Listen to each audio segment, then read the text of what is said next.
As you are aware,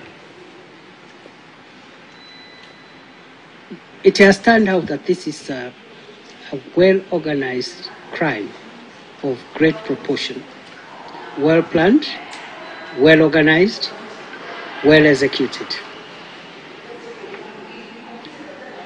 It appears, Mr. Chairman, that a crime of this nature should not have happened in a modern country like ours.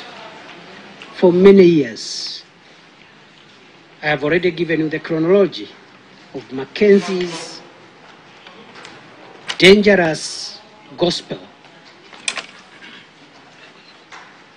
which is a contradiction because gospel is supposed to be uplifting and positive.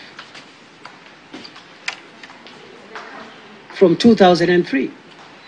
But Mr. Chairman, I have demonstrated to this committee and to the people of Kenya how we attempted to get Mr. Mackenzie charged in court, this administration and the previous administration.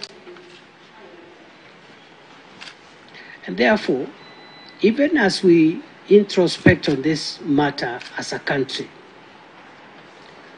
even as we ask